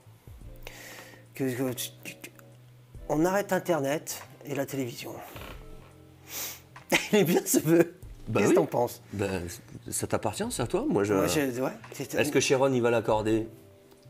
Mais comment je vais faire pour relever mes mails? Je te l'accorde. 24 heures, pas plus. C'est son vœu, Sharon, t'es obligé d'accepter. Hein. Oui, mais si on coupe Internet moi-même, je ne pourrais pas m'en servir. Mais t'inquiète, il y a les boules, on t'appellera. Ah, non, parce que on a relevé quelque chose là. Oui. Parce que la dernière fois qu'il y a eu un bug de 4 heures sur Facebook et Instagram, c'était limite la fin du monde. Donc je me demande si justement, vu qu'on nous prédit une petite fin du monde, si un mois, ce serait pas voir ce que ça peut donner. Si on se transforme d'un coup, on se trouve tous dans Walking Dead, par exemple. Juste à voir. C'est ton vœu. On verra. On verra. Ça peut se Le type a envie que ça parte dans le chaos. Total. Et ton troisième vœu? Mon troisième vœu, j'aimerais que chacun puisse un instant réaliser son propre vœu sur cette terre. Et ben voilà. Accordé. Et voilà, pendant un moment. Mais voilà, mais et là, on s'en sortirait peut-être. Mais c'est les vœux des invités, c'est à vous, ça vous appartient. T'as compris que c'est pour en apprendre un peu plus sur vous, encore une fois, sur tes désirs les plus fous, tu vois. Mais là, c'est très bien. Ah, je te remercie. Là, c'est bon, on a réglé le problème. grâce à Sharon Stone. Ok, Sharon.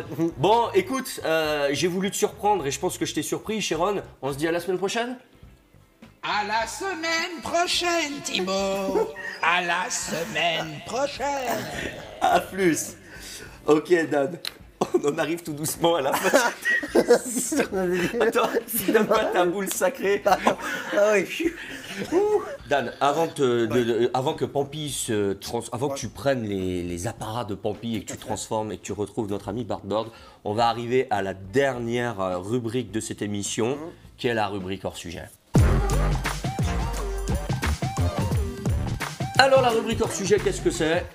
C'est justement tout ce qui n'a rien à voir avec l'émission et ce dont on parle depuis le début de cette émission. Et je vais te laisser tout de suite la parole, mon Cali. Exactement. Donc, dans cette rubrique, on fait des petites recos, en fait, des petites recommandations. Donc, on va passer à tour de rôle, parler un petit peu de choses qu'on aime dans la culture ces derniers temps. Donc, on peut très bien parler de littérature, de musique, de cinéma, de lieux vivants, etc. Donc, on te demandera à la fin de nous donner ta petite reco de la semaine. D'accord.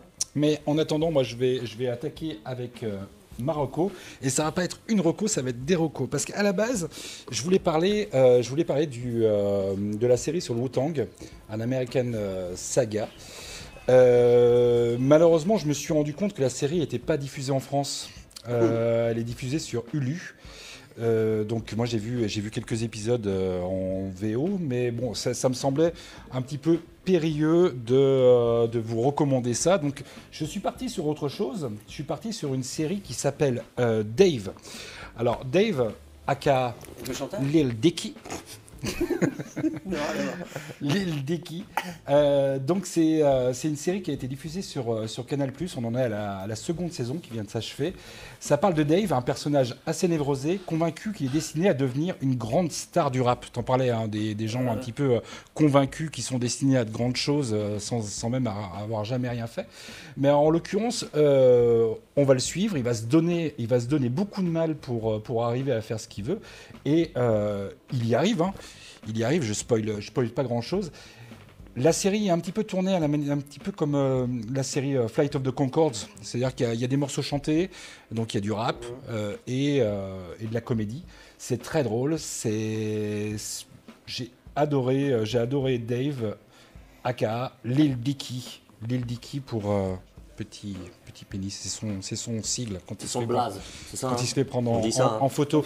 Mais alors, figurez-vous que c'était Marocco, mais en même temps, en regardant ça, je me suis... j'ai vu le documentaire dont on parlait tout à l'heure sur le rap français. Sur le rap français, c'est ce rap un petit peu underground, ce rap de blanc, ce rap bizarre. Et à la fin du documentaire... Pas forcément blanc, de blanc. Oui, enfin, principalement blanc. Oui, pas de problème, pardon. Je te coupe. Enfin bon, bref, le documentaire se termine avec un personnage qui s'appelle Orelsan. Et Orelsan vient, enfin, c'est pas lui, c'est son frère qui vient de sortir une mini-série en 6 épisodes. Qui s'appelle Orelsan montre jamais ça à personne.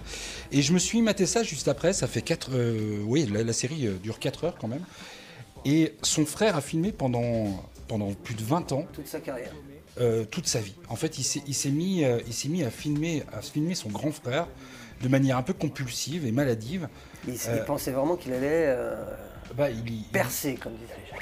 Je sais pas. Ou alors il était fan de son frère. Ce documentaire m'a fasciné parce que on va pas juger la qualité d'Orelsan, etc. On n'aime pas, c'est pas le problème.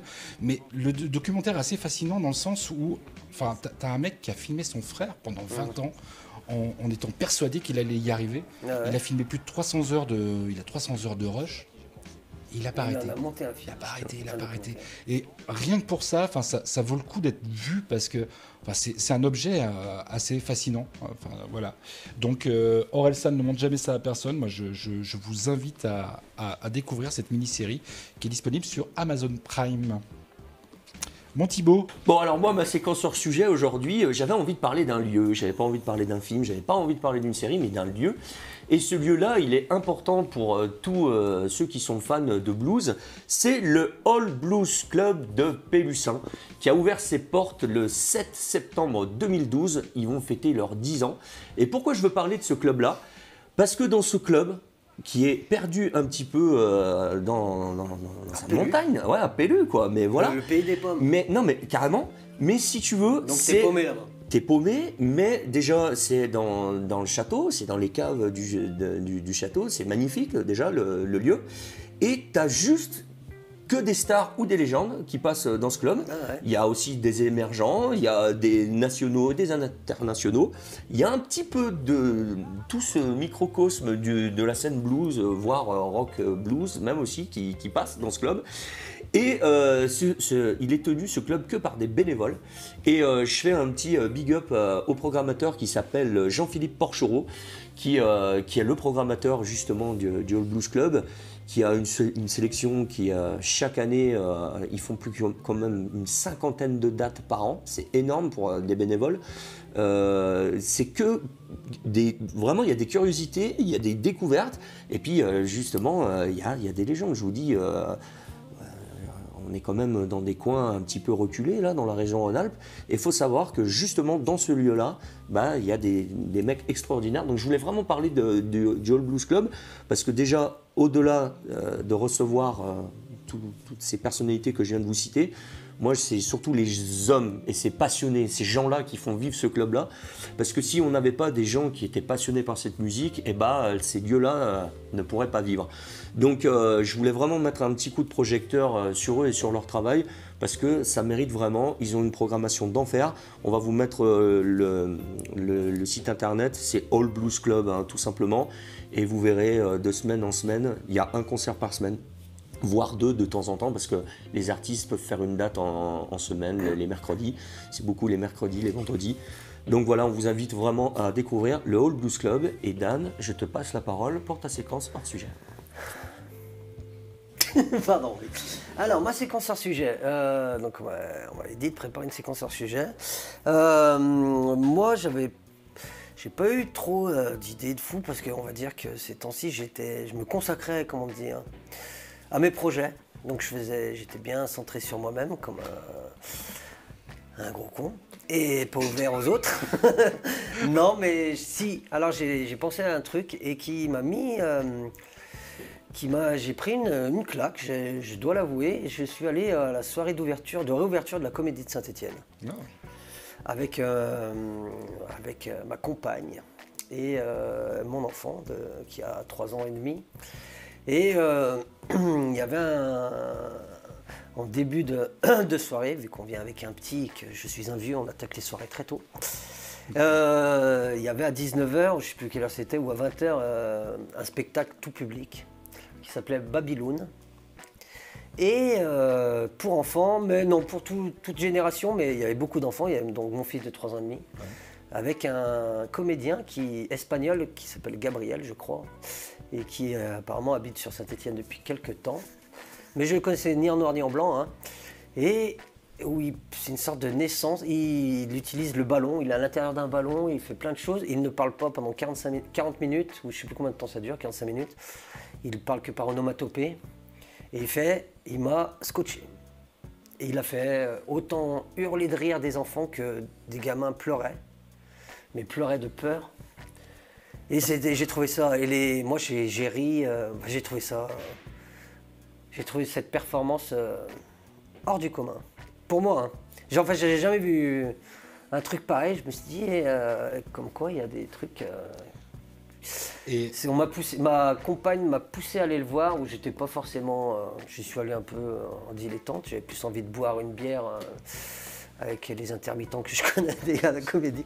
Et en fait, j'ai passé un moment, un très bon moment. Et donc, si jamais vous voyez dans la région, peut-être, je ne sais pas où, en France, on a tout ce spectacle qui s'appelle Babylone. Je ne connais pas la compagnie, mais c'est un...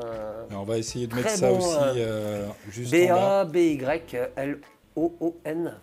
Ok. Et c'est Babylone, mais okay. Vraiment surpris. On s'en arrête là sur cette séquence hors sujet. S'il te plaît, oui. Voilà, c'est très long l'émission. Non, sans déconner. Allez, on l'a dit juste avant cette chronique. On va demander à ton personnage iconique, MC Pampi, de rejoindre cette scène et de retrouver notre ami Bart Bird pour un final. On en a beaucoup parlé. Ouais, si, mais je pense que ça va être intéressant de croiser ces deux mondes. En tout cas, c'était intéressant de le faire. En tout cas, nous, on te remercie vraiment d'avoir donné autant de temps. Parce que vraiment, on s'est fendu la gueule, on s'excuse. On a ri de bon cœur, mais je pense que ça s'est senti. Moi, j'ai vraiment. J'avais pas eu un fou rire comme ça. Mais moi, je me suis aussi. J'étais. Voilà, donc rien que pour ça, je vous remercie.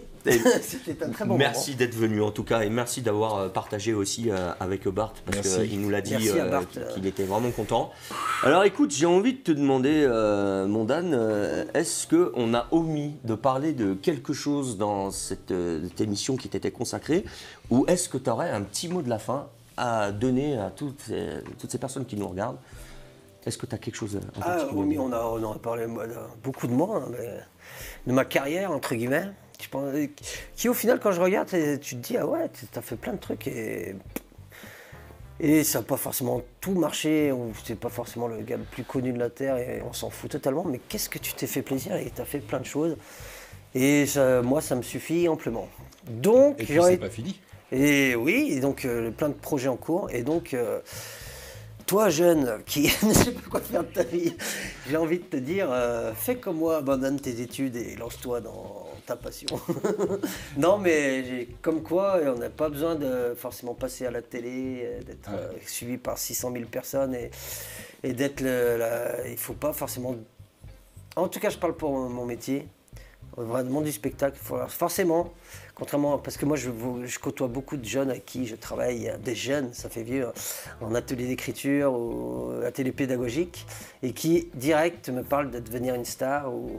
Pour eux, avant même d'avoir fait quelque chose, leur objectif principal, c'est de devenir une star. Ouais.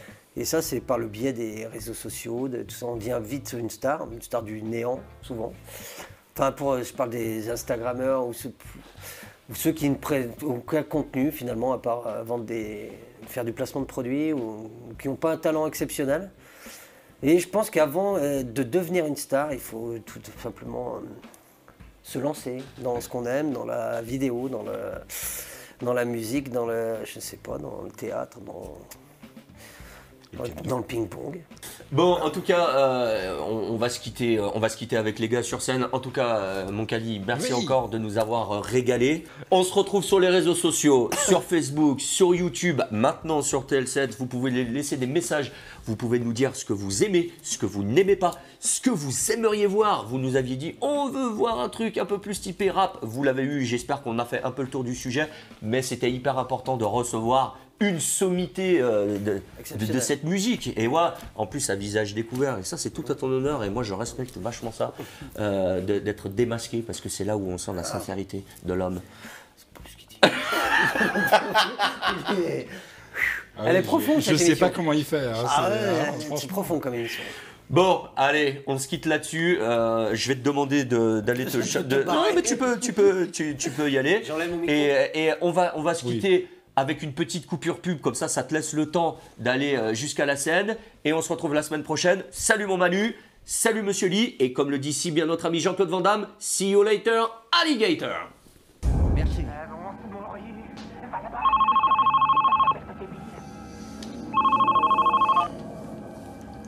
Ouais. Eh Marion, t'es où là?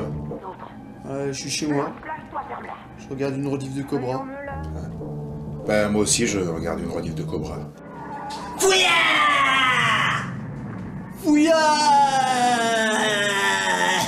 Hey, c'était qui ça? Oh papy, décroche! Allô? Fouillard! Et ils sont où les gars troqueurs? Hey Renaud! Décroche, y'a pas qui au téléphone? Quoi? Fouillard!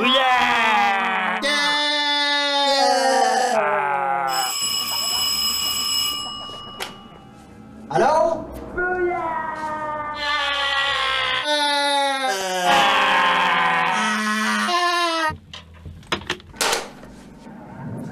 Alors, quoi de neuf? Ben j'attends que le film se termine et ben je bois une bière. Ouais. Merci. Ce morceau, on le dédicace à Vincent, Mavol, Corinne bien sûr, Anne-Laure, Manelli et Zoz, les formateurs de la Croix-Rouge, la team des gros confinés, Beko les plaies, allez les gnilles.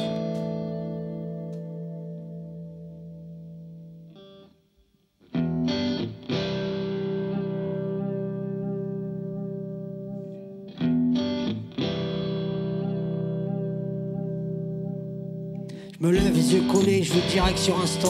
Ma femme se braque et me dit que je vire instable. Elle comprend pas que ma story m'appelle et puis basta. Mais elle rétorque que je la délaisse pour mon portable. Elle me trouve désespéré en balance que c'était mieux avant. Qu'il y a pas si longtemps, à une époque on vivait ça.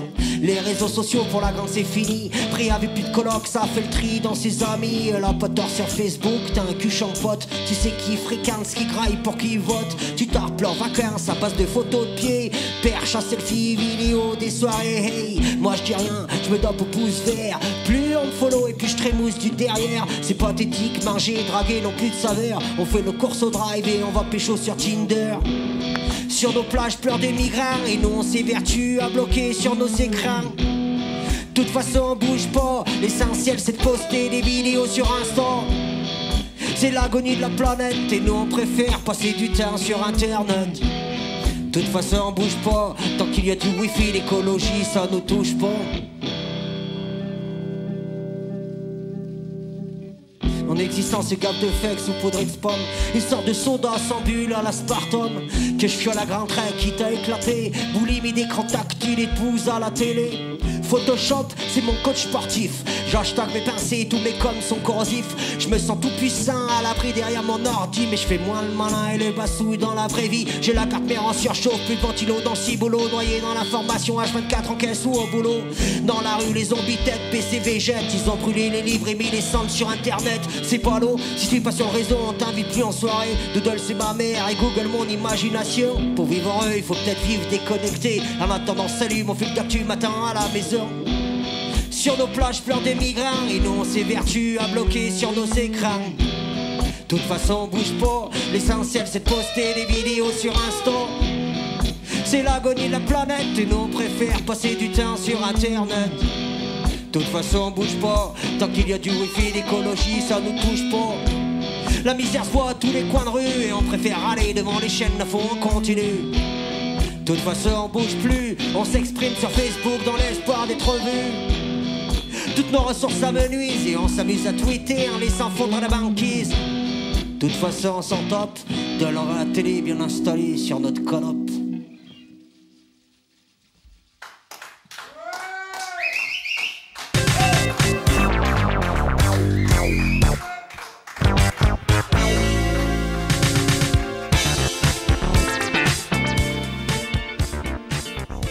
Et bien voilà, l'émission est terminée. Quelle émission les enfants, quelle émission.